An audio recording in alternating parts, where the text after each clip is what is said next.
आज आपण करणार चिवईची भाजी। तर चिवईची भाजी 2-3 पाण्याने चांगली धुवून घ्यायची।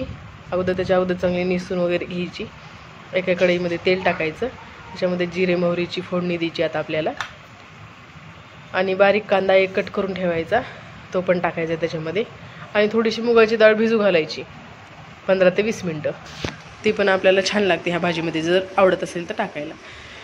आता हे मिरची आपण मिक्सरमधून बारीक केलेली आहे, मिरची आणि शेंगदाणे, ते बारीक केलेलं टाकायचं, एक कूट मिरची आणि शेंगदाणे चांगलं परतू द्यायचे। आता हे आपण भिजत घातलेली जी मुगाची डाळ होती ती घातलेली आहे, तर ती पण छान परतून घ्यायची। परत मीठ टाकायचं आणि थोडीशी हळद टाकायची। हळद मीठ टाकल्यानंतर थोड्या वेळ 5 मिनिटं झाकून ठेवायचं आहे आपल्याला, म्हणजे हे चांगले शिजून निघेल ही।